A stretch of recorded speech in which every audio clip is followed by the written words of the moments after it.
খাঁচায় পোষা পাখিদের মধ্যে খুবই জনপ্রিয় পাখি এই জাভা পাখি। এই জাভা পাখি একটি ইন্দোনেশিয়ান পাখি। খাঁচায় কিংবা যে কোনো কলোনিতে এরা খুব সুন্দরভাবে ব্রিড করে। 6 থেকে 7 মাসে এরা প্রাপ্তবয়স্ক হয়ে যায় আর ডিম পাড়ে।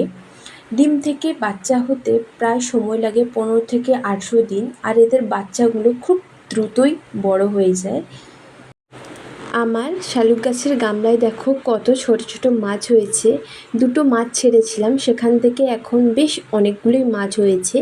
গামলায় দেখো একদমই পাতা নেই বললেই চলে। এই মাছগুলোকে এই গামলাতে রাখবো নাকি অন্য গামলাতে এদেরকে তুলে দেবো সেটা আমাকে অবশ্যই কিন্তু জানিও। তো আমি হাতে একটা বাচ্চা নিয়েছি, কি কিউট দেখতে।